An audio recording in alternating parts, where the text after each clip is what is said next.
Hi అండి, ముందుగా అందరికీ ఉగాది శుభాకాంక్షలు. ఈరోజు మా అత్తమ్మ గారు చేసే ఉగాది పచ్చడి ఎలా ఉంటుందో చూద్దురు కానీ రండి. ఇలా చేస్తే ఉగాది పచ్చడి చాలా టేస్ట్గా ఉంటుందండి. పర్ఫెక్ట్ ఉగాది పచ్చడి అవుతుంది. తీపి కోసం చెరుకు రసాన్ని అండ్ బెల్లాన్ని తీసుకోవాలి. చెరుకు రసాన్ని ఇలా మిక్సీలో వేసి తీసుకుంటే బాగుంటుంది. ఇలా అయితే ఈజీగా మనం చెరుకు రసం సపరేట్ చేసుకోవచ్చండి. ముందుగా ఒక బౌల్ తీసుకుని బౌల్లో చెరుకు రసం అండ్ కొబ్బరి తురుము వేసుకుని మిక్స్ చేసుకోవాలండి. చిన్న చిన్నగా కట్ చేసుకున్న మామిడికాయ ముక్కలు, ఒక ఫుల్ కప్ జీడిపప్పులు, నీట్గా క్లీన్ చేసుకున్న వేప పువ్వు, ఉప్పు, కారం, ఆవు నెయ్యి, ఆవు పాలు,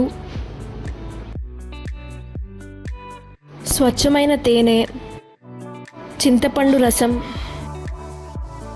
తీపి కోసం బెల్లం పౌడర్ అన్నీ బాగా మిక్స్ చేసుకుంటే అంతే అండి, ఉగాది పచ్చడి రెడీ.